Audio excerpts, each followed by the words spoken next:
Okay, when we talk about smile makeovers, I think one of the very important things to do is begin with the end in mind. Okay. And what I mean by that is, what is it a person is looking for in a smile? What is it they'd like to see? What differently? For instance, teeth can be changed in terms of their length, their width, their shape, their color. Mm-hmm. Some people are disappointed in their smile because the teeth are small or their spaces. Some people because they're bucky and they're protrusive. Some people are happy with the shape of their smile, they just don't like the color. So each one of those circumstances would be addressed in a different manner. So there's not just one way to do a smile makeover.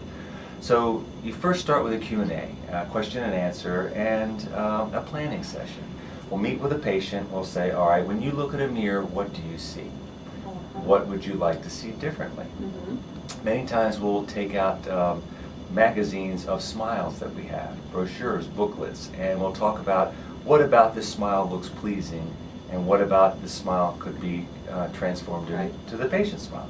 Now, not every patient can get the exact smile they point to, just like you can't go to a hairdresser and say, I want hair like that. Well, you don't have hair like that, okay? Right. But there can be changes made.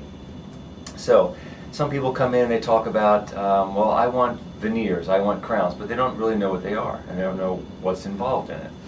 So there is no one way to do a smile makeover. If you want to be specific, a veneer is a thin covering over a tooth. How thin do you want it to be? Well, again, where do you want the tooth to finish? If your teeth are small, the coverings will be thick. If your teeth are proper proportion, then you don't want to add any thickness. So every person's veneer is different in its thickness and its shape and length. If you're trying to increase the length, you do so accordingly. One of the great things that we do with veneers as opposed to bonding is old school bonding had a tendency to pick up stain.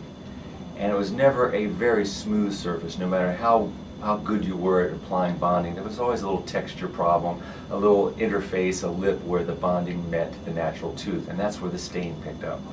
So bonding was fantastic when it came out in the 80s, but now, this is 2010, and there's so much more. Typically, we shy away from bonding unless it's a very young person, or it's just a very minor change. If you're looking for a smile makeover, it's pretty much porcelain. And it's either a veneer if your teeth are healthy, you just need a thin covering, or if your teeth have been heavily restored or filled, then we usually go to crowns for full coverage and more strength involved.